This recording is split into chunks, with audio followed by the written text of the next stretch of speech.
Dalawang kapuso serye nagpaalam na sa ere.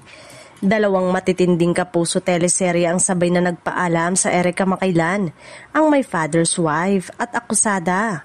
Parehong afternoon dramas na tinutukan ng mga manonood mula umpisa hanggang sa kanilang huling episode.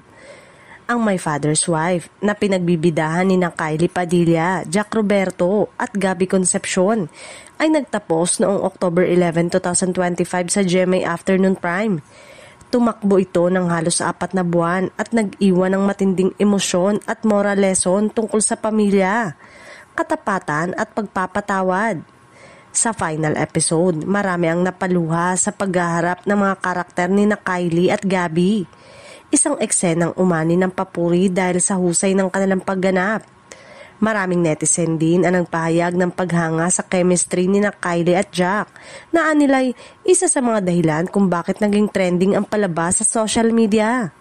Samantala, ang Akusada na pinangungunahan naman ni Andrea Torres ay isa sa mga pinag-uusapang legal drama ng GMA.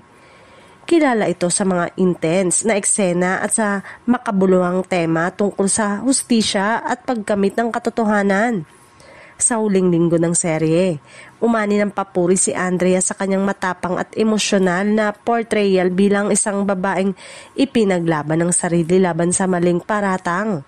Sa social media, bumuo sa mga mensahe ng pasasalamat mula sa mga fans na humiling pa ng Book 2 para sa dalawang serye. Marami rin ang umaasang makikita muli ang mga cast members sa mga susunod na Kapuso project.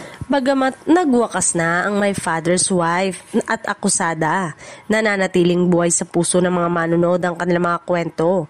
Patunay na walang tatalo sa mga Kapuso serye, puno ng aral, emosyon at inspirasyon.